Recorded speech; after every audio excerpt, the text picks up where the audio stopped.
How do we align that? We do that by developing a system of metrics. All right. They check your temperature and blood pressure. You're checking the superheat and the static pressure of the duct system. You're checking the amp draw. You're checking the temperature rise on the heating system, the temperature drop. You're trying to calculate the CFM. There's a series of metrics that you can put together and take your service call that you can usually do in 10 minutes and elevate that to a higher level of service call that may take a half an hour. What are you actually doing? You're putting together a report on their system's status. Yes, there's that defective contactor. That's why we're here today. But while we're here, let's take a look around and make sure that everything else looks okay.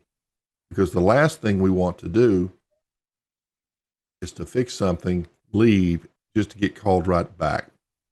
Quick story. I went to a walk-in cooler, used to do refrigeration, and it was at a food distribution warehouse.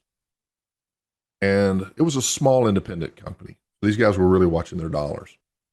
So I went out, and the evaporator coil was frozen up. Well, I went in and thawed everything out and discovered a clogged drain. So I cleaned out the drain pan, flushed out the drain system. I may even dropped some chlorine tablets. I don't know. It was food.